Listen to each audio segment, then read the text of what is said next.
Well, good evening, ladies and gentlemen. As you already know, in today's topic, what we're going to discuss is, the debate amongst cordless tools just as well as power tools. All right. I do love my cordless tools, which, if you take notice in quite a few videos that I have put out, I do actually have a lot of cordless equipment, just as well as I use air pneumatic equipment. Air pneumatic equipment is my first primary go-to, not cordless.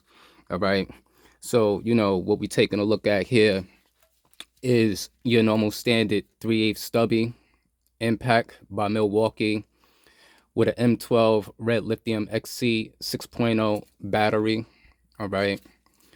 Everybody's familiar with the settings on this particular impact right here. I like cordless equipment. Don't get me wrong. It is very convenient and things like that of that nature.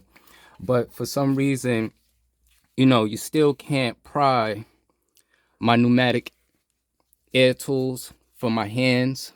All right, this is an Ingersoll Ram 215. All right, has its adjustable settings here, which you can set. When it comes to air pneumatic impacts, how often do you maintenance your air tools? They're suggested to maintain, after a certain point of use. But when I'm in a professional shop, I normally when I come in early in the morning, I normally give it a few taps of oil, okay, to the air fittings, and then I run the air lines, and then I pull the trigger, run the gun for a little while. All right, sometimes I do it before in the morning, and periodically, after a certain amount of jobs amongst the day. All right, I do like to go into, um, oiling and greasing things down. So, like how you can see here, this is Ingersoll Ram air tool lubricant. All right, you don't want to put too much and overflow the air fitting. You would basically just want to put, like, just a few drops. Just as well as sometimes when you want to break down the gun, you will also like to grease things. All right, this is also Ingersoll Rand grease.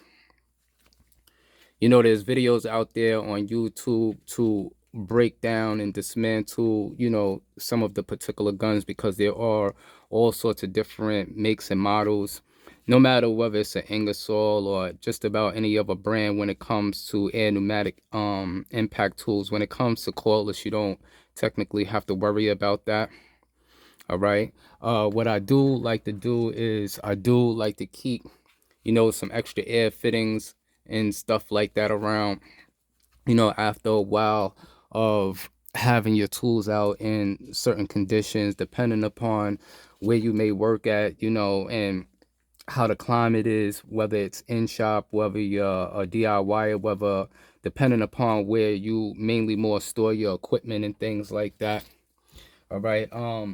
Just as well as I like to maintain and lubricate, it's always good to keep some extra pipe thread tape, all right, for your air fittings, and to change the thread tape every once in a while. So it's always good, to have extra tape around. As you can see, it's made by Craftsman.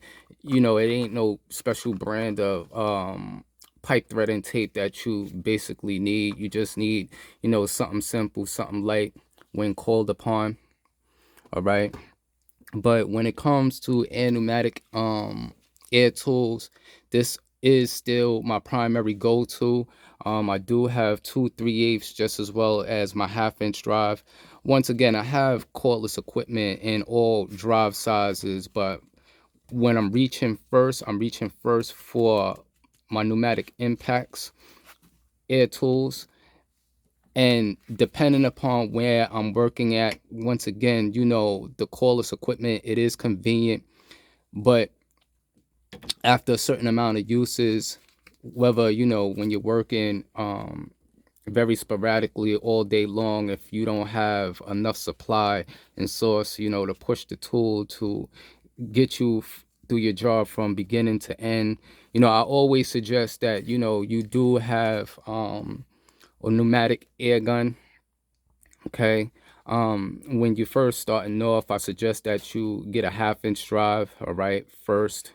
All right, then start moving backwards back down to a 3/8. I don't necessarily suggest that you get a 3/8 right away. All right. You will definitely need a 1/2 inch drive impact air tool. All right, and then as you're going along, then you would move down to a 3/8. All right. So pretty much, like I stated, when it comes to cordless, they are very, very convenient. Don't get me wrong, I like them. As you can see in plenty of my videos or plenty of the US General videos that I put out in the past, you can see I'm heavy on cordless equipment. But just as much as I'm as heavy on cordless equipment, I'm just as heavy in air pneumatic impacts. All right, so it's hard to pry these from out my hands, even though that the cordless are accessible and things like that. So what you think out there, about your air tools, and whether you're still using them, or whether you alleviated your air tools for cordless equipment. All right, drop a comment in the video, and into the next one, we gonna check you later. Peace.